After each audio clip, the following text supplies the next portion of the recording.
बिस्मिल्लाहिर्रहमानिर्रहीम। Hello everyone, my name is Tahzeeb Khan from Paradise hope.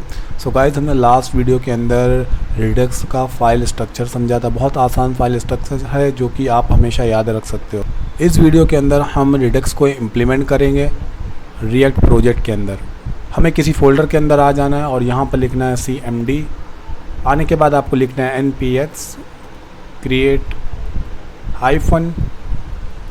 -react app. इसके बाद अपनी एप्लीकेशन का नाम आप बोल सकते हो माई रिडक्स ऐप या वॉटेवर आपको जो भी रखना हो। मैंने यहाँ पे ऑलरेडी एप्लीकेशन क्रिएट कर लिया है, रिएक्ट का प्रोजेक्ट क्रिएट कर लिया है और ये हमारा 3000 पोर्ट पे रन भी हो रहा है। नाउ अब हम इस डायग्राम को फॉलो करते हुए रिडक्स का जो हमने आर्किटेक्चर देखा था, जो इसका फाइल स्ट्रक्चर देखा था, उसी तरह से हम इसको इम्प्लीमेंट करेंगे। सबसे पहले आप देखें, हमने रिडक्स एक फ़ोल्डर क्रिएट किया है SRC के अंदर और इसके अंदर 3 सब फोल्डर क्रिएट किए हैं, एक्शंस, रिड्यूसर और स्टोर। नाउ हम यहाँ पर SRC फोल्डर में आएंगे और यहाँ पर एक फ़ोल्डर क्रिएट करेंगे जिसका नाम होगा रिडक्स, क्योंकि हम इसमें सारे रिडक्स से रिलेटेड काम करेंगे। इस रिडक्स के अंदर हम एक और फोल्डर बनाएंगे जो क्या होगी एक्शन, जिसमें हम एक्शंस रखेंगे। और इस रिडक्स के अंदर हम एक और फोल्डर बनाएंगे। मेक श्योर आप रिडक्स के फोल्डर के अंदर ही बनाएं। मैंने यहाँ पे बनाया रिड्यूसर्स बनाया। अब इसके फोल्डर के अंदर मैं फिर से राइट क्लिक करूँगा, न्यू फोल्डर बनाऊँगा जिसका नाम होगा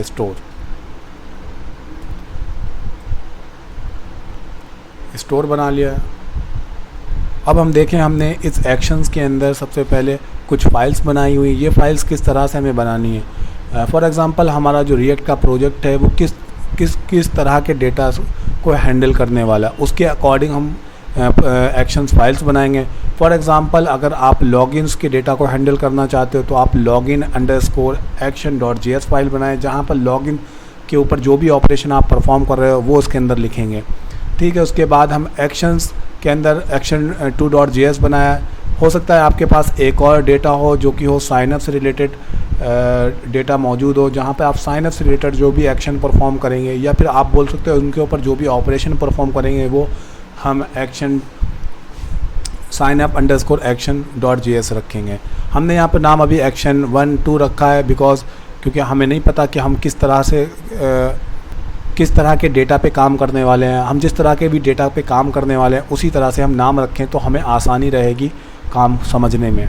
क्योंकि हमारे केस में हम एक काउंटर एप्लीकेशन बना रहे हैं, तो यहाँ पर हमारे पास जो काउंटर पे ऑपरेशन है या जो एक्शन है वो है उसको इंक्रीमेंट करना और डिक्रीमेंट करना। इंक्रीमेंट करना एक ऑपरेशन है, उसको हम एक्शन बोल सकते हैं, और डिक्रीमेंट करना एक एक्शन है, उसको हम एक ऑपरेशन बोल सकते हैं। तो हमारे केस में हमारे पास एक ही एक्शन फाइल मौजूद होगी क्योंकि हमारे पास एक ही डेटा है, एक ही डेटा पे हम परफॉर्म कर रहे हैं ऑपरेशन। सॉरी, मैंने यहाँ पे फोल्डर बना दिया। यहाँ पे मुझे एक फ़ाइल बनानी है जिसका नाम मैं counter_actions रखूँगा, क्योंकि बिकॉज इसके अंदर हम एक्शंस बनाएंगे। counter_action.js। फर्स्ट ऑफ ऑल कि हमें क्या करना है, हमारे काउंटर के ऊपर कितने एक्शन परफॉर्म हो रहे हैं वो एक्शंस हमें बनाना है। एक्शन नथिंग बट हमारे पास एक फंक्शन ही होता है जो कि हम एक्सपोर्ट करते हैं। तो हम सबसे पहले उसको एक्सपोर्ट करेंगे कॉन्स्ट, और उस एक्शन को बनाना यानी हम एक फंक्शन ही बनाते हैं। तो हम यहाँ पे लिखेंगे इंक्रीमेंट काउंटर और इसको एरो फंक्शन बनाएंगे। सॉरी, यहाँ पे मैंने डॉट लगा दिया है। अब हमने इसको बना लिया है। अब हमें क्या करना है, यहाँ पर एरो नहीं लगाया मैंने, एरो फंक्शन बनाना है। अब हमारे पास एक दूसरा एक्शन है जो कि है डिक्रीमेंट से रिलेटेड, तो हम एक दूसरा फंक्शन बनाएंगे जिसको हम बोलेंगे डिक्रीमेंट। ये फंक्शन बनाने के बाद या ये एक्शन बनाने के बाद इन फंक्शन या एक्शंस को कॉल कौन करेगा, इसको जो भी कॉल करेगा उसको हम कुछ रिटर्न करेंगे। क्या रिटर्न करेंगे वो हम यहाँ पर लिखेंगे रिटर्न, और यहाँ पर हम एक ऑब्जेक्ट भी रिटर्न कर सकते हैं, एक वेरिएबल भी, क्योंकि हमें यहाँ पर एक ऑब्जेक्ट रिटर्न करना है और जिसके अंदर होंगे वेरिएबल्स लाइक टाइप, जिसकी वैल्यू होगी इंक्रीमेंट। हम कुछ और नाम भी दे सकते थे लेकिन हमने टाइप दिया क्योंकि हम जनरली इसी को यूज़ करते हैं। उसके बाद हमें कॉमा लगाना है, उसके बाद हम दूसरे वेरिएबल को यहाँ पर लिख सकते हैं ऑब्जेक्ट के अंदर। इसके बाद हम यहाँ पर लिखेंगे एक डिक्रीमेंट के लिए यहाँ पर रिटर्न टाइप, और यहाँ पर जो भी इसको कॉल करेगा उसके लिए हम इसको उसको कुछ रिटर्न करेंगे। तो यहाँ पर भी हम टाइप लिखेंगे डिक्रीमेंट। इसको कौन कॉल करेगा? इसको कॉल करेगा डिस्पैच। वो मैं आपको दिखाता हूँ कि क्यों कॉल करेगा और इसका करने से क्या फ़ायदा मिलेगा। यहाँ पर कॉमा लगाया ताकि हम इसके नीचे और भी ऑब्जेक्ट लिख पाएँ और भी वेरिएबल्स बना पाएँ। अब मैं आपको दिखाता हूँ डिस्पैच इसको कॉल क्यों करेगा। दरअसल डिस्पैच इसको इसलिए कॉल करेगा, आप ये देखें यहाँ पर action.js फाइल है जिसको मैंने counter_action.js रखा है क्योंकि इसका बिहेवियर के हिसाब से इसका नाम रखा है। ये इसको इसलिए कॉल करेगा, फॉर एग्जांपल आप देखें डिस्पैच के अंदर मैंने NIC नंबर यानी इंक्रीमेंट नंबर को कॉल किया जिसमें वैल्यू पास की है 2। ये पास करने के बाद आप देखें ये सिंपली हमें क्या रिटर्न कर रहा है? ये रिटर्न कर रहा है हमें टाइप और पेलोड, जो कुछ रिटर्न करने के बाद कुछ ऐसा दिखेगा। अब ये डिस्पैच इसके अंदर की जो वैल्यू थी वो रिज़ॉल्व हो गई। रिज़ॉल्व होने के बाद इसके पास ये बचा, इसके पास कुछ ऐसा मिला। अब ये क्या करेगा डिस्पैच? अब इसने जो भी इसके पास हमने रिड्यूसर बनाए होंगे उस रिड्यूसर में वो जाकर वो स्विच केस को मैच करेगा। अभी आप देखें यहाँ पर हमने स्विच केसेस में action.type लिखा है और यहाँ पर कुछ केसेस लिखे हैं। ये डिस्पैच क्या करेगा? कॉल करेगा काउंटर रिड्यूसर को। काउंटर रिड्यूसर में कॉल करने के बाद यहाँ पर जिस सेकेंड आर्गूमेंट में एक ऑब्जेक्ट पास करेगा। इस ऑब्जेक्ट के अंदर हमारे पास जो भी हमने पास किया होगा वो हमें मौजूद मिलेगा वहाँ पर, जैसे यहाँ पर टाइप मिलेगा, पेलोड मिलेगा। तो यहाँ पर हमने उसको स्विच केस के साथ उसको गेट कर लिया कि एक्शन के अंदर जाओ जो कि एक ऑब्जेक्ट है उसके अंदर से टाइप को लेके आओ। टाइप ले आए हम और जो भी टाइप मैच होगा उसके अकॉर्डिंग हम उसको रन करेंगे। जो भी रन हुआ उसके बाद जब हम इसको रन करने के समय फॉर एग्ज़ाम्पल हमने इस यहाँ पर एक वेरिएबल स्टेट है जो कि एक ग्लोबल स्टोरेज में रखा हुआ होगा। जब भी रिड्यूसर कॉल होता है तो वो सबसे पहले ये काउंटर रिड्यूसर कॉल हुआ होगा तो सबसे पहले ये सेंट्रल स्टोर में कुछ वैल्यू रखेगा। वो वैल्यू कौन सी होंगी? फॉर एग्जांपल हमने यहाँ पर एक इनिशियल स्टेट रखी है। अब ये इनिशियल स्टेट एक ग्लोबल स्टोरेज में रख दी गई है। अब हम उसको जब एक्सेस करना चाहेंगे तो अब हम इनिशियल स्टेट को ना एक्सेस करके अब हम स्टेट के थ्रू इसको एक्सेस करेंगे। तभी आप देख सकते हो मैंने यहाँ पर इसको स्टेट लिखा है और प्लस action.payload लिखा है। action.payload का मतलब हमने इस ऑब्जेक्ट में एक वैल्यू पास करी थी, उस वैल्यू को हम इस स्टेट में ऐड करना चाहते हैं। तो यहाँ पर होगा 2 और इस स्टेट में इनिशियली वैल्यू क्या थी 0, तो हमारे पास जो रिटर्न होगा वो होगा 2। और जब हम ग्लोबल स्टोरेज में देखेंगे, सेंट्रल स्टोरेज में देखेंगे तो हमें क्या मिलेगा? यहाँ पर मिलेगा 2, बिकॉज जब किसी ने इसको पे क्लिक किया, क्लिक करने से क्या हुआ? action.js रन हुआ, उसने रिटर्न किया ये ऑब्जेक्ट। ये ऑब्जेक्ट रिटर्न करने से डिस्पैच ने कॉल किया इस काउंटर रिड्यूसर को। आप समझ रहे होंगे, आप सोच रहे होंगे कि यहाँ पर डिस्पैच को कॉल किया गया है ना कि काउंटर रिड्यूसर को। तो काउंटर रिड्यूसर को कौन कॉल कर रहा है? इसके बिहाइंड डिस्पैच का जो लॉजिक लिखा गया है उसमें काउंटर रिड्यूसर को कॉल किया जा रहा है, बिकॉज हमने काउंटर रिड्यूसर को कंबाइन रिड्यूसर में ऐड कर दिया है। फिर ये कंबाइन रिड्यूसर स्टोर में जाके ये चीज़ को ऐड कर देता है, आप देख सकते हैं। फिर ये स्टोर क्रिएट हो जाता है। नाउ आगे बढ़ते हैं। अब हमें यहाँ पर ये डिसाइड करना है कि ये इंक्रीमेंट जो होगा वो कितने से होगा। जब इसको कोई कॉल करेगा तब वहाँ से वैल्यू कोई पास करेगा तब उसके बिहाफ पे इंक्रीमेंट होगा या फिर नहीं। तो हम चाहते हैं कि उसके बिहाफ पे इंक्रीमेंट हो, तो जब ये कॉल किया जाएगा इसमें से कोई इसको वैल्यू पास करेगा। आप देख सकते हैं जब भी मैंने इसको कॉल किया था, फॉर एग्ज़ाम्पल इंक्रीमेंट नंबर को कॉल किया तो यहाँ से मैंने 2 पास किया था। आप चाहे ना भी पास करें, आप डिक्रीमेंट नंबर में देख सकते हैं, ना भी पास करें, कोई आपको कंपलसरी नहीं है। लेकिन हमने यहाँ पर कितने से वैल्यू को इंक्रीमेंट करना है कॉल करते समय ये प्रोवाइड कर दिया। अब यहाँ पर हम लिखेंगे पेलोड।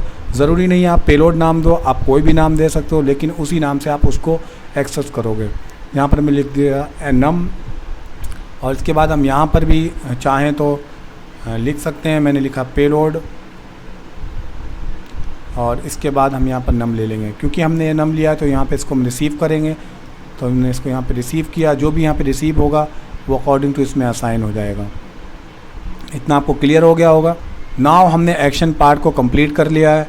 अब हमें आना है अपने फिर से उस डायग्राम पे जो हमने जिसको हम फॉलो कर रहे हैं। आप इस डायग्राम में देखोगे हमने एक्शंस क्रिएट कर लिया है, क्योंकि हमारे पास कोई और डेटा है नहीं या और कोई एक्शन मौजूद नहीं है, तो इसलिए हम दूसरी एक्शन फाइल नहीं बनाएंगे।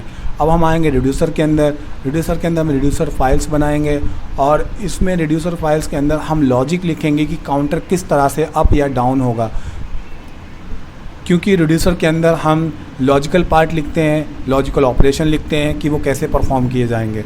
अब हम आ जाते हैं रिड्यूसर के अंदर और रिड्यूसर के अंदर एक फ़ाइल बनाते हैं जिसका नाम होगा, क्योंकि हमने जिस बिहेवियर के हिसाब से रखना है तो हम काउंटर अंडरस्कोर रिड्यूसर .js रखेंगे। हमने रिड्यूसर रखा है, रिड्यूसर्स नहीं रखा बिकॉज क्योंकि हम एक ही रिड्यूसर इसके अंदर बनाने वाले हैं। अब यहाँ पर क्या होगा, क्योंकि हमारे पास रिड्यूसर है जो कि लॉजिकल ऑपरेशन कर रहा है। लॉजिकल ऑपरेशन करने का मतलब वो एक डेटा से हैंडल कर रहा होगा, डेटा को हैंडल कर रहा होगा, और यही जिम्मेदारी रिड्यूसर की है कि वो सेंट्रल स्टोरेज में क्या डेटा रखना है या कौन सा ऑब्जेक्ट रखना है, वो रिड्यूसर की जिम्मेदारी है। तो मैं यहाँ पर इसको बता देता हूँ कि मुझे एक कॉन्स्ट नाम का वेरिएबल चाहिए जो कि काउंटर की वैल्यू को स्टोर करके रखे। यही मैं सेंट्रल स्टोरेज में दिखाना चाहता हूँ। तो इसको दिखाने के लिए मुझे एक फंक्शन बनाना पड़ेगा, इसी को हम रिड्यूसर बोल रहे हैं। तो हमने यहाँ पर लिखा कॉन्स्ट और यहाँ पर हम लिखेंगे काउंटर रिड्यूसर। सॉरी, हमने यहाँ पे काउंटर रिड्यूसर बना लिया है। आप देख सकते हैं ये एक फंक्शन ही है, इसमें आपको रिड्यूसर जैसा कुछ नहीं लगेगा। और इसके हम फर्स्ट आर्गुमेंट में जो हमें सेंट्रल स्टोरेज में डेटा रखना होता है, फॉर एग्ज़ाम्पल मैं आपको दिखाता हूँ। यहाँ पर मुझे इस सेंट्रल स्टोरेज में वैल्यू 0 रखना थी, इसको मुझे यहाँ पर रिप्लिकेट करना था। तो मैंने क्या किया, आप देख सकते हैं इस मैंने इनिशियल स्टेट को इस फर्स्ट आर्गुमेंट में पास किया। पास करने के लिए मैंने डायरेक्टली पास नहीं किया, मैंने इसको एज ए स्टेट में पास किया। आप कोई और वेरिएबल भी ले सकते हो, उसको मैंने यहाँ पर सेंट्रल स्टोरेज में रख दिया। तो हम इसको यहाँ पर सेंट्रल स्टोरेज में रखेंगे। तो फर्स्ट आर्गुमेंट मैंने स्टेट लिखा, स्टेट यानी इस सेंट्रल स्टोरेज में कौन सी वैल्यू होनी चाहिए। तो मैंने बोल दिया इस काउंटर को हम सेंट्रल स्टोरेज में एज ए वेरिएबल रखना चाहते हैं, इसमें कुछ चेंजेस करना चाहते हैं तो वो भी हम आराम से कर सकते हैं। अब हम सेकेंड आर्गुमेंट में जब इस एक्शन को इस रिड्यूसर को कॉल किया जाएगा तब हमें एक ऑब्जेक्ट मिल रहा होगा। उस ऑब्जेक्ट के बिहाफ पे इस जो सेंट्रल स्टोरेज हमने बनाया उसमें चेंजेस करेंगे। तो हम यहाँ पर स्विच केस बना लेते हैं। बहुत से लोग यहाँ पर इफ़ कंडीशंस भी लगा लेते हैं, दोनों तरीके से ही हैं, आप जो भी चाहें फॉलो कर सकते हैं। यहाँ पर मैंने लिखा एक्शन डॉट, क्योंकि हमारे पास इस एक्शन ऑब्जेक्ट के अंदर टाइप आ रहा होगा, तो इस एक्शन के अंदर गए यानी इस ऑब्जेक्ट के अंदर गए। ऑब्जेक्ट के अंदर जाने के बाद हमने इसके अंदर से टाइप निकाला। टाइप निकालने के बाद हमने इसको एक बॉडी दी। अब यहाँ पर हम केस डिफ़ाइन करेंगे। पहला केस क्या होगा कि हो सकता है इस टाइप में आपको इंक्रीमेंट मिले, तो इंक्रीमेंट मिलेगा तो आप क्या करना चाहोगे, मैंने कॉलन लगाया, वो मैं यहाँ पर बताऊँगा। आप किसी फंक्शन को कॉल कर सकते हो या फिर इसको रिटर्न कर सकते हो। हम यहाँ पर रिटर्न कर रहे हैं। क्या रिटर्न कर रहे हैं, अगर हम सिंगल वैल्यू को रिटर्न करें तो हमें इसकी ज़रूरत नहीं है। हम यहाँ पर लिख सकते हैं स्टेट, क्योंकि हमें इस काउंटर में चेंज करने हैं। अब इस काउंटर का नाम काउंटर नहीं रह गया क्योंकि हमने इसको इस स्टेट में असाइन कर दिया है, क्योंकि अब ये ग्लोबली पहचाना जा रहा है, इसको हर कोई एक्सेस कर सकता है। तो हम इस ग्लोबल वेरिएबल में चेंज करना चाहते हैं, तो इसीलिए हमने स्टेट लिखा। अब स्टेट लिखने के बाद हम लगाते हैं प्लस और इसको बताना चाहते हैं कितने से इंक्रीमेंट होना है। हम चाहे यहाँ पर 1 लिख सकते हैं, तो हर बार जब भी क्लिक होगा ये 1 से इंक्रीमेंट होगा, लेकिन हम ऐसा नहीं चाहते क्योंकि हमने एक्शन जब इस एक्शन ऑब्जेक्ट के अंदर हमने वो डेटा पास किया है कि हमें कितने से वैल्यू को इंक्रीमेंट करना है, तो हमें वो पेलोड के तौर पे हमने उसको पास किया। तो हमने लिखा एक्शन डॉट पेलोड। तो ये क्लियर होगा कि हमने यहाँ पर इतना कर लिया। इसी तरह से हम दूसरा एक्शन बनाएंगे, दूसरा एक्शन बोल रहा हूँ, केस बनाएंगे। उस केस में हम क्या करेंगे, जब हमें डिक्रीमेंट मिलेगा, डिक्रीमेंट रिकॉग्नाइज होगा हमारे पास, तब हम क्या करेंगे, रिटर्न करेंगे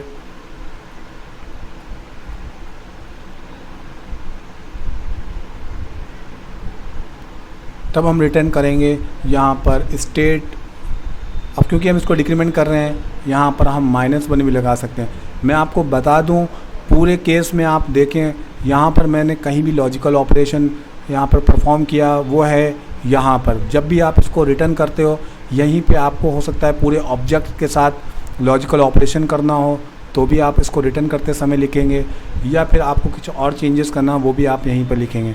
तो क्योंकि हम यहाँ पर एक लॉजिकल ऑपरेशन कर रहे हैं, यहाँ पर हम चीज़ों को चेंज कर रहे हैं या अपडेट कर रहे हैं। यहाँ पर मैं इस स्टेट में माइनस करना चाहता हूँ, यानी इंक्रीमेंट करना चाहता हूँ।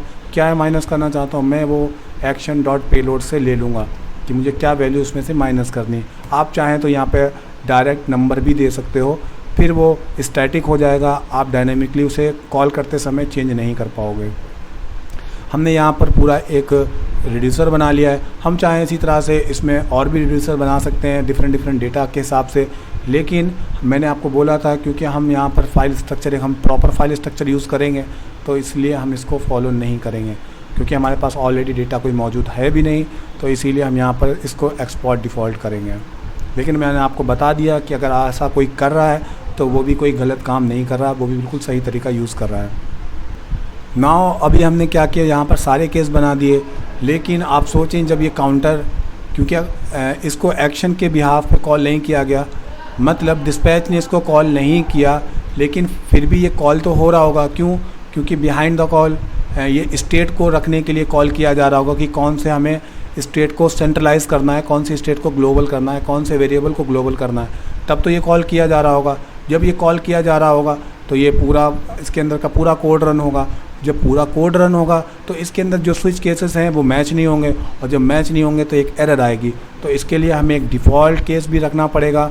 डिफ़ॉल्ट केस में हम क्या रख सकते हैं कि हमने जो भी हमारे पास मौजूद है वही हम उसको रिटर्न कर देते हैं। ना हमने इसमें कुछ चेंज किया, ना ही कुछ हमने कुछ ऐड किया, ना ही इसमें हमने कुछ नहीं किया, जो जैसा था हमने वैसा ही उसको दोबारा से भेज दिया। अब ये क्या है, ये इसको एरर से दूर रखेगा। मैं आपको फिर से बता देता हूँ, अगर आपने डिस्पैच को कॉल नहीं किया, मतलब ऑन क्लिक पे आपने डिस्पैच को कॉल नहीं किया, लेकिन ये फिर भी कॉल हो रहा होगा। क्यों? जब हम ग्लोबल स्टोरेज बना रहे होंगे, सेंट्रल स्टोरेज बना रहे होंगे, तब ये कॉल किया जा रहा होगा फंक्शन, ये रिड्यूसर कॉल किया जा रहा होगा। और जब कॉल किया जा रहा होगा तो इसका सेकंड आर्गुमेंट में जो वैल्यू है वो सेंट्रल स्टोरेज में रखी जा रही होगी। अगर यहाँ से इसको वैल्यू नहीं भी मिलेगी तो भी वो आगे बढ़ जाएगा, और यहाँ पर स्विच केस को ये रन करने आएगा तो उसको ये केस नहीं मिलेगा, क्योंकि एक्शन तो मौजूद ही नहीं है, और ये भी नहीं मिलेगा। और फिर जब ये यहाँ पर आएगा तब वो देखेगा कि यहाँ पर हमारे पास कोई एक्शन मैच नहीं हुआ, लेकिन डिफ़ॉल्ट स्टेट में उसको रिटर्न कराना ज़रूरी है, क्योंकि स्विच कुछ ना कुछ तो रिटर्न करेगा ही। ओके, इतना क्लियर हो गया। अभी हमने यहाँ पर पूरा जो रिड्यूसर है वो क्रिएट कर लिया है। आप देखें कि मैंने जो काउंटर रिड्यूसर बनाया और काउंटर एक्शन बनाया, यहाँ पर मैंने कोई भी रिडक्स की कोई भी लाइब्रेरी यूज़ नहीं की है। सिंपली ये फंक्शंस हैं, लेकिन हम इनको रिड्यूसर और एक्शन के नाम से बुलाते हैं। अब आता है पार्ट हमारा रूट रिड्यूसर का। रूट रिड्यूसर क्या करता है, हमने जितने भी छोटे छोटे रिड्यूसर बनाए होते हैं, या रिड्यूसर जो भी बड़े रिड्यूसर बनाए होते हैं, उन सभी को ऐड करने का काम रूट रिड्यूसर का होता है, जिसमें हम रिडक्स की लाइब्रेरी का यूज़ करते हैं और उसको रिडक्स में ऐड करते हैं। तो यहाँ पर हम एक और फाइल बनाएंगे जिसका नाम होगा रूट रिड्यूसर नाम रखेंगे इसका, और रिड्यूसर्स रखेंगे बिकॉज क्योंकि ये बहुत सारे रिड्यूसर को ऐड करने का काम कर रहा है। तो हमने इसको किया। अब इस रूट रिड्यूसर का काम है कि हमने जितने भी रिड्यूसर्स बनाए हैं उन सभी को हम ऐड कर सकें। तो आपको मैं दिखाता हूँ कि रूट रिड्यूसर के अंदर किस तरह से हम चीज़ें करते हैं। आप देखें, इसके अंदर हमने कंबाइन रिड्यूसर्स को लिया है रिडक्स से, और इसके बाद हमने कंबाइन किए हैं जितने भी रिड्यूसर हैं उनको कंबाइन करके उसका रेफरेंस हमने एक वेरिएबल बना के उसमें स्टोर कर दिया। अब क्या होगा, ये जो वेरिएबल एक्सपोर्ट किया जा रहा है, हम जब स्टोर क्रिएट करेंगे तब हम इस रूट रिड्यूसर को उसमें पास कर देंगे। उससे क्या होगा, इस रूट रिड्यूसर्स के अंदर जितने भी छोटे छोटे रूट रिड्यूसर मौजूद होंगे, उसमें जो भी वेरिएबल्स हमने ग्लोबली दिखाना है, ग्लोबली एज ए डिस्प्ले करना है, तो वो यहाँ से जाके वो ग्लोबली दिखाई देंगे, हम उनको एक्सेस कर पाएंगे। तो हम सबसे पहले क्या करते हैं, इंपोर्ट करते हैं।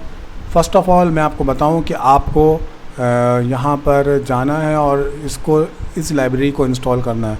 तो उसके लिए आपको क्या करना है, आपको न्यू कमांड प्रॉम्प्ट पे जाना है, और यहाँ पर आपको लिखना होगा npmi redux, जो कि रिडक्स को यूज़ करने के लिए है, और रिडक्स और रिएक्ट को ऐड करने के लिए आपको फिर स्पेस देना है और एक और लाइब्रेरी इंस्टॉल करनी है, react-redux। इतना कर लें आप, क्योंकि मेरे पास ऑलरेडी वो लाइब्रेरी इंस्टॉल है, तो मैं अभी इसको इंस्टॉल करने वाला नहीं हूँ। ठीक है, इतना क्लियर हो गया आपको। अब हम यहाँ पर इंपोर्ट करेंगे, कुछ लाइनें ही इंपोर्ट करनी है क्योंकि रूट रिड्यूसर में बहुत ज़्यादा कोड नहीं है। हम यहाँ पर कंबाइन रिड्यूसर को ऐड करेंगे। यहाँ पर आप देखेंगे सजेशन में मैं आ भी गया, रिडक्स से हम क्या यूज़ कर रहे हैं, कंबाइन रिड्यूसर्स। अब हम यहाँ पर इंपोर्ट करेंगे जितने भी हमारे पास रिड्यूसर हमने बनाया है। बेसिकली हमने यहाँ पर एक काउंटर रिड्यूसर ही बनाया है, तो हमने उसको ऐड कर लिया। अब हम यहाँ पर कंबाइन रिड्यूसर का यूज़ करेंगे और इसमें फंक्शंस ब्रैकेट बना के इसके अंदर हम एक ऑब्जेक्ट पास करेंगे। यही ऑब्जेक्ट हमारा कंबाइन होगा और यहाँ पर हम लिखेंगे नाम कि हमारे पास कौन कौन से रिड्यूसर्स हैं। फॉर एग्ज़ाम्पल मेरे पास अभी यहाँ पर काउंटर रिड्यूसर है, तो मैंने यहाँ पर वो लिखा। इसके बाद आप कॉमा लगा के दूसरा रिड्यूसर का भी नाम लिख सकते हो। लेकिन जब आपको डेटा एक्सेस करना रहेगा ग्लोबल स्टोरेज से, तब आप इस नाम का यूज़ करेंगे और फिर इसको एक्सेस कर पाएंगे। फॉर एग्ज़ाम्पल आप चाहते हो कि इस नाम को यूज़ ना करें, तो आप यहाँ पे कॉलन लगाएं और इसको किसी और वेरिएबल में असाइन करके फिर सेंट्रल स्टोरेज में इसको रखें। तो आप इसको लिख सकते हो माई काउंटर। अब क्या करेंगे आप, जब भी आप सेंट्रल स्टोरेज से वैल्यू को गेट करना चाहेंगे तब आप लिखेंगे माई काउंटर और वैल्यू वहाँ से गेट कर पाएंगे। वो आगे देखेंगे किस तरह से करेंगे, क्योंकि हमने इसको स्टोर कर लिया है जितने भी रिड्यूसर हमारे पास मौजूद थे। क्योंकि अभी हमारे पास इस केस में एक ही रिड्यूसर था, हमने उसको कंबाइन कर दिया और इसको हम एक वेरिएबल में स्टोर करके इसका रेफरेंस हम आगे फॉरवर्ड कर देंगे, ताकि हमारा जब क्रिएट हो स्टोर तो वहाँ पर ये चीज़ें मौजूद हों। तो रूट रिड्यूसर हो गया यहाँ पे, और मैं यहाँ पर एक्सपोर्ट डिफ़ॉल्ट रखूँगा और यहाँ पे मैं लिखूँगा रूट रिड्यूसर। इतनी बात क्लियर हो गई। अगर आप यहाँ पे देखें, यहाँ पर मैंने काउंटर रिड्यूसर को लिखा है, ऐड किया है एज ए रिड्यूसर, लेकिन यहाँ पर इंपोर्ट नहीं किया बिकॉज यहाँ पर मैं कोड को थोड़ा छोटा रखना चाह रहा था, इसी वजह से। नाउ अब हमें फाइनल बिल्कुल स्टेप पे पहुँच गए। अब हमें क्या करना है, यहाँ पर स्टोर को क्रिएट करना है। स्टोर को क्रिएट करने के लिए आप देख सकते हैं रिडक्स से हमें एक क्रिएट स्टोर को यूज़ करना है और यहाँ पर फिर हमें रूट रिड्यूसर को उसमें बाइंड करके छोड़ देना है। बाइंड करने के बाद सेकेंड आर्गुमेंट में आप रिडक्स के डेव टूल का यूज़ कर सकते हो। आप चाहो तो उसको डिबगिंग करने के लिए कि हम रिडक्स में किस तरह से काम परफॉर्म कर रहे हैं।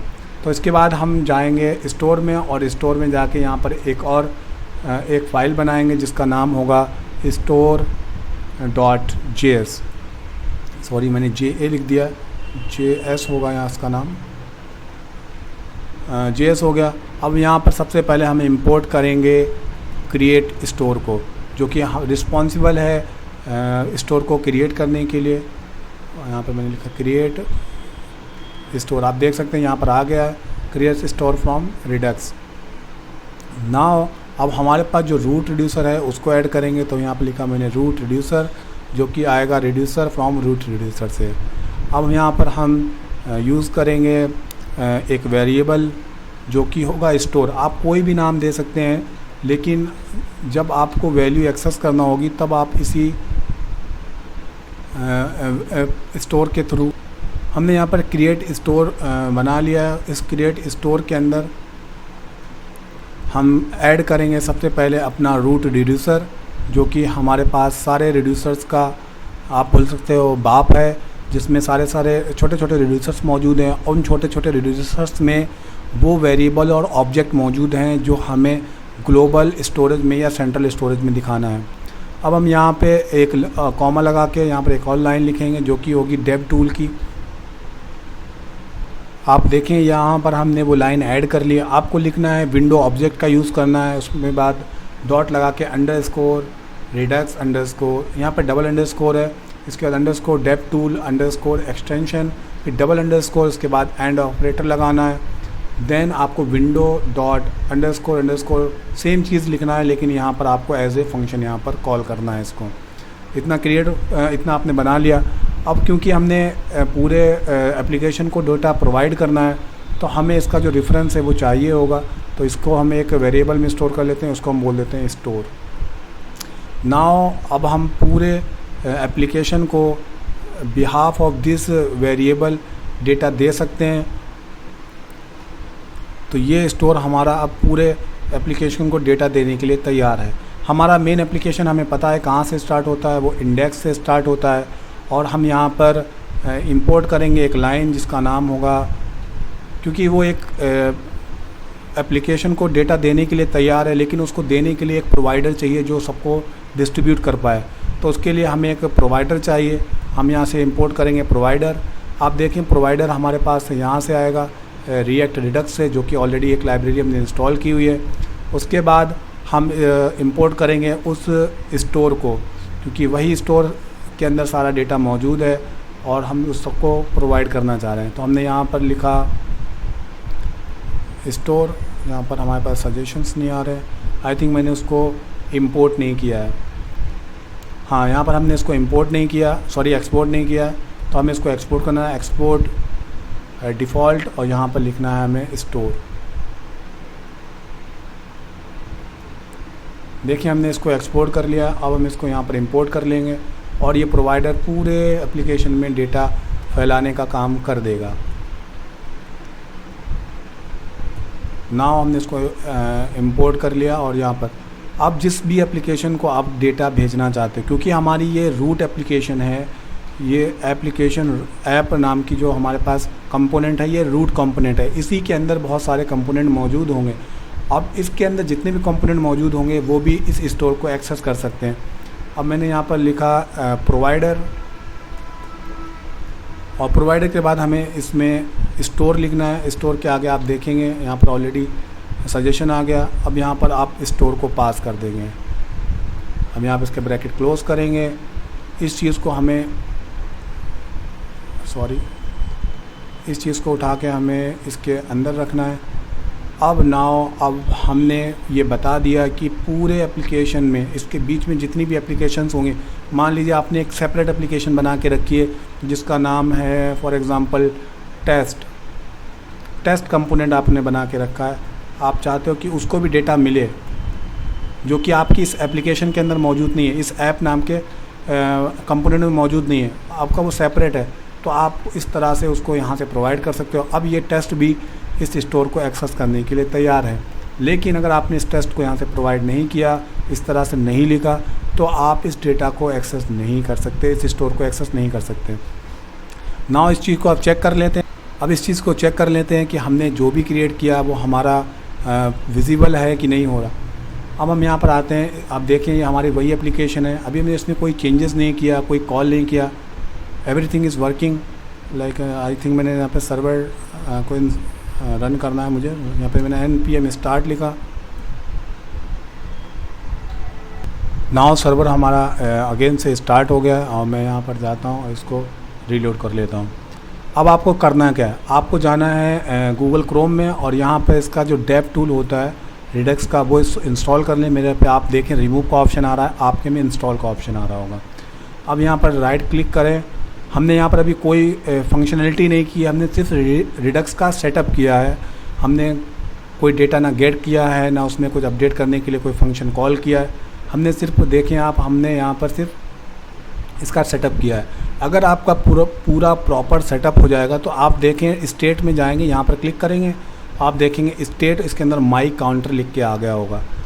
मैंने आपको ये बताया था कि माई काउंटर क्यों लिख के आ रहा है हमारे पास। मैं आपको अगेन दिखाता हूँ, क्योंकि हमने रूट रिड्यूसर में इसको as a my counter add किया था। अगर हम इसको ना लिखें तो आप देखेंगे वहाँ पर काउंटर लिख के आ रहा होगा।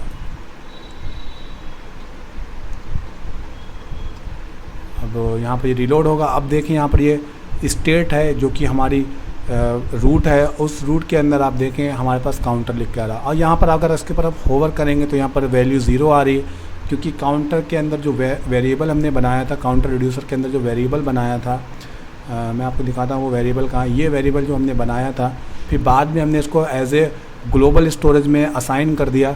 यही वेरिएबल हमें 0 दिखा रहा है। अगर मैं इसकी वैल्यू चेंज कर देता हूँ, मैं यहाँ पर 10 कर देता हूँ, आप देखेंगे अगेन वो वहाँ पर 10 शो कर रहा होगा।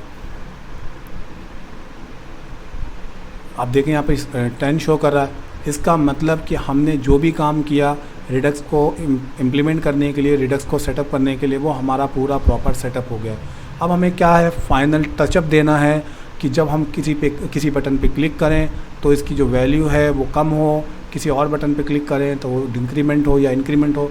अब हमें वो चीज़ करना है, वो बहुत आसान है क्योंकि मेन टाइम जो लगता है उसको सेटअप करने में लगता है। नाउ अगेन आ जाते हैं, क्योंकि हमें अब इस वैल्यू को इंक्रीमेंट करना है और डिक्रीमेंट करना है और उसको गेट भी करना है, क्योंकि हमें सबसे पहले डिस्प्ले पे दिखाना है। तो फर्स्ट ऑफ ऑल हम इसको डिस्प्ले पे किस तरह से दिखाएंगे वो कर लेते हैं। इस चीज़ को मैं यहाँ से रिमूव कर देता हूँ। मैंने रिमूव किया। अब हमें उस डेटा को गेट करने के लिए हमने लिखा इंपोर्ट और यहाँ पर हमें उस डेटा को गेट करने के लिए यूज़ सेलेक्टर जो है उसका यूज़ करना पड़ता है, जो कि हमें मिलता है रिएक्ट रिडक्स से। सॉरी, आई थिंक अब यहाँ पर हमें यूज़ सेलेक्टर देखिए यहाँ पर रिएक्ट रिडक्स से मिल रहा है। रिएक्ट रिडक्स का जो काम है वो रिडक्स और रिएक्ट के बीच में एक ब्रिज क्रिएट करना है डेटा पासिंग के लिए। इसके बाद आप देखें हमने यहाँ पर इसको यूज़ कर लिया। अब आप फंक्शन के अंदर आए, आपने जो भी फंक्शन बनाई है, क्लास बनाई है, हम यहाँ पर आते हैं और यहाँ पर लिखते हैं एक वेरिएबल बनाते हैं जिसमें हम उस वैल्यू को गेट करेंगे। तो हमारा काउंटर था तो इसको हमने काउंटर नाम दे दिया। यूज़ सेलेक्टर का यूज़ करते हुए अब हम इसके ब्रैकेट्स बनाए। अब इस ब्रैकेट में हम कैसे डेटा को गेट करेंगे। सबसे पहले आप एक एरो फंक्शन बनाएंगे, क्योंकि हमारे पास स्टेट है। आप कोई और भी नाम दे सकते हो। बेसिकली आप इस चीज़ को फॉलो करते जाएं। आप चार्ट में आएँ और चार्ट में देखें सबसे पहले हमें स्टेट है, तो हमने इस स्टेट को एरो फंक्शन में जो आर्गुमेंट आ रहा है हमने उस स्टेट को लिया। उस स्टेट के अंदर जाएंगे हम और यहाँ पर देखें कि आपके पास ये वैल्यू कहाँ मौजूद है, काउंटर रिड्यूसर के अंदर। तो आप जाएं और यहाँ पर लिख दें काउंटर, सॉरी रिड्यूसर, एक्चुअली मैं इसकी स्पेलिंग देख लेता हूँ। काउंटर रिड्यूसर लिखा हुआ है, तो यहाँ पर सबसे ER और रिड्यूसर्स है या रिड्यूसर है। और नाउ अब हमने वैल्यू को गेट कर लिया है। कांग्रेचुलेशंस, हमने वैल्यू को गेट कर लिया। अब हमें यहाँ पर एक H1 लगा के इस चीज़ को चेक कर लेना है कि हमारे पास वैल्यू है वो आ रही है कि नहीं आ रही। हम कंसोल लगा के भी चेक कर सकते हैं, लेकिन हम यहाँ पर काउंटर लगा के ब्राउज़र पे दिखाना चाहते हैं। अब हम यहाँ पर जाएंगे एप्लीकेशन में और यहाँ पर इसको रिलोड करेंगे। आई थिंक कुछ प्रॉब्लम है, यहाँ पर वैल्यू डिस्प्ले नहीं हो रही है। मे बी मैंने यहाँ पर जो नाम है वो गलत लिखा हो। तो आप रॉ में जाएं और यहाँ पर इसको नाम कॉपी कर लें कम्प्लीटली। आप चार्ट में जाके देख सकते हैं, हमने स्टेट में जाके इस काउंटर की वैल्यू को लेना है। तो हमने स्टेट तो ऑलरेडी इस स्टेट के अंदर जाके उस काउंटर की वैल्यू लेना है। तो मैं यहाँ पर लिख देता हूँ काउंटर रिड्यूसर, स्पेलिंग मिस्टेक थी। और अब हम जाके चेक करते हैं। नाउ अब हमारे पास वैल्यू आ रही है, ये 10 वैल्यू हमारे पास आ रही है। कहाँ से आ रही है? हमारे पास सेंट्रल स्टोरेज से वैल्यू आ रही है। आप इस चीज़ को चेक भी कर सकते हैं कि आप देखेंगे यहाँ पे 10 लिखा हुआ है और इसको ट्री फॉर्मेट में देखेंगे कि हमारे पास यहाँ पर 10 आ रहा है। अब इसकी वैल्यू को, अब हमारे पास क्या है, डेटा हमें आ चुका है। डेटा पे हमें कुछ ऑपरेशन करना है, अप करना है, मतलब इंक्रीमेंट करना है या डिक्रीमेंट करना है। हो सकता है आपके केस में लॉगिन करना हो, लॉगिन करने पर कुछ वो डेटा सेंट्रल स्टोरेज में आना चाहिए। तो अब इस चीज़ को कैसे परफॉर्म किया जाएगा? अब हमारा टास्क आता है, डेटा गेट करना हमने समझ लिया। अब डेटा में चेंजेस कैसे करना है? तो वो चेंजेस करने के लिए हमने ऑलरेडी लॉजिक बनाया है। उस लॉजिक को सिर्फ हमें कॉल करना है। कॉल करने के लिए हमारे पास सबसे पहले डिस्पैच होता है, यूज़ डिस्पैच, जो कि हमारे पास रिएक्ट रिडक्स से आता है।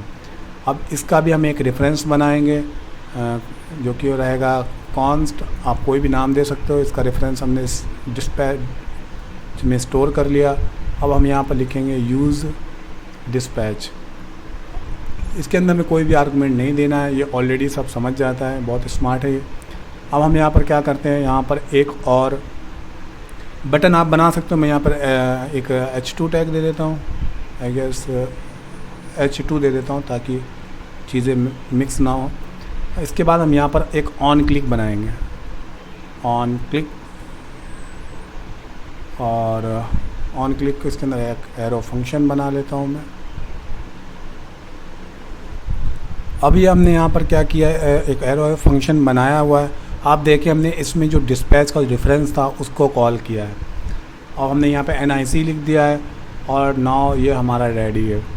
अभी ये डिस्पैच क्या करेगा, इसको ये रिड्यूसर को कॉल करने का काम है इसको, लेकिन हम डायरेक्टली रिड्यूसर को कॉल नहीं कर रहे क्योंकि हमने उसके बीच में इंटरमीडिएट में एक्शंस बना के रखे हैं। तो हम काउंटर एक्शंस कि जो हमने बनाए हैं उसमें से किसी एक फंक्शन को पहले कॉपी कर लेते हैं, मतलब उसको इंपोर्ट कर लेते हैं, फिर हम उसको कॉल करेंगे रिड्यूसर्स को उसकी हेल्प से। तो मैंने यहाँ पर लिखता हूँ इंपोर्ट काउंटर रिड्यूसर और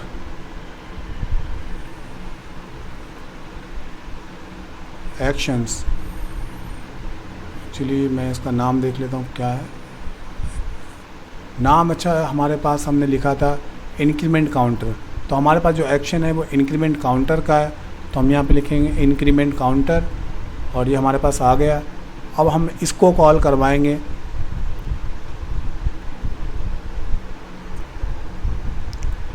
ओके सॉरी यहाँ पर भी आ गया है। तो अब हम इसको कॉल करवाएंगे और कॉल करवाते समय क्योंकि हमें इसमें कुछ डेटा पास करना है, क्योंकि हमने वहाँ पर उसको रिसीविंग के लिए कुछ रखा हुआ है, तो यहाँ से हम रिसीव कराने के लिए वहाँ से भेजना पड़ेगा। तो यहाँ पर हम आते हैं और यहाँ से हम भेज देते हैं 2। हमने यहाँ पे 2 पास किया।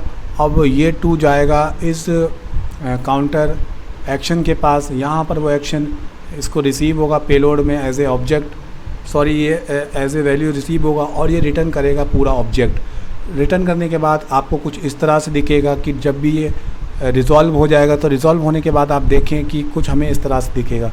अब ये डिस्पैच क्या करेगा, अब रिस्पॉन्सिबल है हमारे रिड्यूसर को कॉल करने के लिए।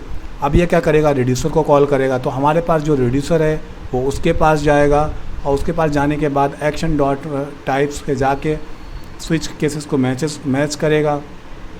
वो ऑब्जेक्ट यहाँ पर रिसीव हुआ होगा, वो यहाँ पर आके उसमें से टाइप निकालेगा, टाइप को मैच करेगा। टाइप मैच होने पर फिर वो क्या करेगा, जो हमने ग्लोबल स्टोरेज में वैल्यू रखी है उस वैल्यू में प्लस करेगा और जो हमने एक्शन डॉट पेलोड में जो डेटा भेजा है यहाँ से 2 भेजा है वो उसको ऐड करेगा। अभी मैं इतना रन करके आपको दिखाता हूँ कि क्या हो रहा है। अभी आप देखें हमारे पास NIC आ गया यानी इंक्रीमेंट। अब मैं इस पर क्लिक कर रहा हूँ, आप देखें ये वैल्यू इंक्रीमेंट हो रही है क्योंकि अभी हमने डिक्रीमेंट कॉल नहीं किया। और आप इस साइड में देखें कि मैं जितने बार भी क्लिक करता हूँ आप देखें ये हमारा जो है यहाँ पर टाइम लिख के आ जाता है कि हमने इसको कब कॉल किया और कितने सेकंड में कॉल किया। यहाँ पर आप चार्ट में देखें तो यहाँ पर आप देखें ये थोड़ा सा फ्लिकर हो रहा है और रॉ में देखें तो रॉ में यहाँ पर इसकी वैल्यू चेंज हो रही है। जितने बार मैं क्लिक करूँगा वो चेंज हो रही है। ट्री फॉर्मेट में भी आप उसको देख सकते हैं, कई सारे फॉर्मेट हमें दिए हैं चीज़ों को देखने के लिए। अब हम एक्शंस पे आते हैं। अब हमें पता लगेगा कि इस बटन के साथ कौन कौन सी चीज़ें भेजी जा रही हैं। आप देखिए इस एक्शन के साथ हमने क्या भेजा है, इंक्रीमेंट यानी इसका टाइप भेजा है और पेलोड के तौर पे क्या भेजा है, पेलोड के तौर पे हमने 2 भेजा है। और हम इसको जितने बार क्लिक करेंगे आप देख सकते हैं यहाँ पर वही मौजूद है। चार्ट में आए एक्शन पे तो आप देखेंगे इस बटन के साथ कौन कौन से एक्शन मौजूद हैं, मतलब कौन कौन इस ऑब्जेक्ट के अंदर कौन कौन सा डेटा मौजूद है। ये जो ऑब्जेक्ट हमने इस बटन को कॉल करते हैं उस समय पास करते हैं वो हमारे पास है टाइप और पेलोड। मैं आपको दोबारा से एक बार समझाता हूँ। हमने इस बटन को जब ये बटन है हमारा जो NIC, इस पर जब क्लिक करते हैं तो हमें रिटर्न मिलते हैं ऑब्जेक्ट्स। कौन से ऑब्जेक्ट मिलते हैं, एक ऑब्जेक्ट मिलता है उसमें 2 वैल्यू मिलती हैं, एक टाइप होता है एक पेलोड होता है। वही टाइप और पेलोड हमारे पास जाके इस रिड्यूसर को काउंटर रिड्यूसर को कॉल करता है, इस काउंटर रिड्यूसर को कॉल करता है जो कि एक्शन में वो ऑब्जेक्ट रिसीव हो गया होता है। इसी चीज़ को आप रॉ फॉर्मेट में देख सकते हो कि यहाँ पर हमारे पास जब कॉल करते समय हम कौन कौन सा डेटा रिड्यूसर के पास भेज रहे हैं। हमने इस पर बटन पे क्लिक किया तो हम रिड्यूसर के पास टाइप भेज रहे हैं और पेलोड भेज रहे हैं। अकॉर्डिंग टू डैट टाइप हम मैच करते हैं स्विच केस से मैच करने के बाद उसका लॉजिक लिखते हैं कि हम इसके जो ग्लोबल वेरिएबल है, जो ग्लोबल स्टोरेज में वेरिएबल हमने रखा है उसमें क्या चेंज होना चाहिए वो हमने यहाँ पर रखा है। बस इतना सिंपल सा है। अब हमें इसका इंक्रीमेंट का करना है तो आपको नथिंग, कुछ नहीं करना, आपको सेम चीज़ आपको कॉपी पेस्ट करनी है जैसे आपने यहाँ पर किया था इंक्रीमेंट के लिए इसी तरह से हमें इसको डिक्रीमेंट के लिए करना है। लॉजिक हमने ऑलरेडी पहले ही बिल्ड किया हुआ है कि हमें क्या करना है। अब हम यहाँ पर लिख देंगे DC, और क्योंकि यहाँ पे इसको इंपोर्ट नहीं किया गया, मैं इसको यहाँ से इंपोर्ट कर लेता हूँ DC इंक्रीमेंट, और आप देखें ये बिल्कुल हमारा करेक्ट हो गया। अब यहाँ पे NIC की जगह मैं DCE लिख देता हूँ, डिक्रीमेंट, और यहाँ पर हमारा जो है एक्चुअली डिक्रीमेंट आएगा वापसी में। वापसी का मतलब जब भी इस एक्शन को कॉल किया जाएगा तो रिटर्न हमें करेगा ये, और यहाँ पर हम जो वैल्यू है जो रिसीव कर रहे हैं वो हम जो पास कर रहे होंगे वहाँ से, यहाँ से मैंने 2 पास किया, अभी मैं फॉर एग्ज़ाम्पल यहाँ पर 1 पास कर देता हूँ, तो जो वैल्यू है वो 1 से डिक्रीमेंट होगी और 2 से इंक्रीमेंट होगी। तो यहाँ पर हमारे पास क्या आया होगा 1। अब यही डिस्पैच रिस्पॉन्सिबल है हमारे इस काउंटर रिड्यूसर को कॉल करने का। जब ये काउंटर रिड्यूसर का फंक्शन कॉल होगा तब ये एक्शन के पास हमारे पास यही ऑब्जेक्ट मिलेगा हमें। वो ऑब्जेक्ट के अंदर एक टाइप होगा, वो हम मैच कराएंगे यहाँ पर। अगर वो मैच हो जाता है तो यहाँ पर वो रिटर्न करेगा। क्या रिटर्न करेगा? ग्लोबल स्टोरेज में जो वेरिएबल रखा है उसमें कुछ ऐड करेगा। ऐड क्या करेगा? एक्शन डॉट पेलोड में हमने जो वैल्यू भेजी होगी उसको ऐड करके ग्लोबल स्टोरेज में चेंजेस कर देगा। इसी तरह से डिक्रीमेंट का है, अगर कोई भी केस मैच नहीं होता तो यहाँ पर डिफ़ॉल्ट केस चलेगा, मतलब जिस तरह से वैल्यू है ऑलरेडी उसी तरह से रहेगी जिस तरह से हमने स्टोरेज में सेव की है। सपोज़ कर लें मैंने स्टोरेज में 2 सेव कर दिया है, अब मैंने इसमें से कोई भी केस मैच नहीं होता तो ऑलरेडी उसमें 2 सेव रहेगा, ना उसमें कुछ ऐड होगा ना उसमें कुछ रिमूव होगा। अब मैं आपको दिखाता हूँ, अगेन हमारे पास DCE आ गया है। अब मैं इसको कॉल कर रहा हूँ लेकिन हमारी जो वैल्यू है वो कम नहीं हो रही। इसका रीज़न अभी हम देखते हैं, इसका रीज़न क्या है। आई थिंक हमने यहाँ से वैल्यू दी हुई है। हमें लॉजिक में देखना पड़ेगा हमने लॉजिक में क्या किया हुआ। हमारा जो काउंटर रिड्यूसर का लॉजिक है हमने यहाँ पर डिक्रीमेंट लिखा है, लेकिन यहाँ पर स्पेलिंग है क्योंकि गलत है तो वो मैच नहीं कर पा रहा डिक्रीमेंट कौन सा है, तो उसको वो खाली जो स्टेट है वही रिटर्न कर रहा था। मैंने इसकी स्पेलिंग सही कर दी है। अब आप देखेंगे हम इस पर डिक्रीमेंट पे क्लिक करेंगे तो ये कम हो रहा है, 1 से कम हो रहा है और 2 से बढ़ रहा है। हमने लॉजिक में ही ऐसा लिखा था। अगर आप देखें यहाँ पर पेलोड में हमारे पास 1 है, इस बटन के ऊपर हम क्या क्या भेज रहे हैं, क्लिक होने पर रिड्यूसर को क्या क्या भेज रहे हैं, इस बटन के क्लिक होने पर जो कि हमें यहाँ पर दिखा रहा है, टाइप में हम डिक्रीमेंट भेज रहे हैं और पेलोड में हम 1 भेज रहे हैं। इसी तरह से हमारे पास ये चीज़ है। हम चाहें तो यहाँ से वैल्यू ना भेजें और यहाँ पर हम डायरेक्ट भी इस चीज़ को लिख सकते थे। फॉर एग्ज़ाम्पल मैंने यहाँ पर लिख दिया इसको 3 से डिक्रीमेंट करना है, और तो अब मैं यहाँ पे इसको 3 से डिक्रीमेंट कर रहा हूँ। आप देखें वैल्यू तो हम यहाँ पर भेज रहे हैं लेकिन इस वैल्यू का कोई यूज़ कर नहीं रहा है, इस पेलोड का कोई यूज़ कर नहीं रहा है। आपको इतनी बात क्लियर हो गई। अब आ जाते हैं कि क्या हमें एक्शंस की फ़ाइल्स को बनाना ज़रूरी है? क्या हम ये डायरेक्टली नहीं लिख सकते? बेशक लिख सकते हैं। मैं आपको लिख के दिखाता हूँ। अब यहाँ से ये चीज़ हम यहाँ से जब रिटर्न करवा रहे थे इसको कॉल करने पे क्या हम डायरेक्टली नहीं लिख सकते इस चीज़ को? यहाँ पर ऑब्वियसली हम लिख सकते हैं। अब मैंने यहाँ पर किया इस तरह से। अब ये टाइप जाएगा विदाउट किसी इंटरमीडिएट फाइल्स के। अब मैं आपको दिखाता हूँ। अब देखेंगे आप कोई भी चेंजेस नहीं हुए बिकॉज़ हम उसको अब डायरेक्टली कॉल कर रहे हैं विदाउट इंटरमीडिएट फाइल के। इसी तरह से हम इसके लिए डिक्रीमेंट के लिए कर सकते हैं, यही चीज़ हम डिक्रीमेंट के लिए भी कर सकते हैं। लेकिन अच्छा तरीका ये है कि आप एक एक्शन फ़ाइल को कॉल कर लें और उस एक्शन फ़ाइल के कॉल के बिहाफ पे जो भी उसने रिटर्न किया है उसके बाद आप डिस्पैच के थ्रू रिड्यूसर को कॉल करें, जो भी आपका रिड्यूसर है।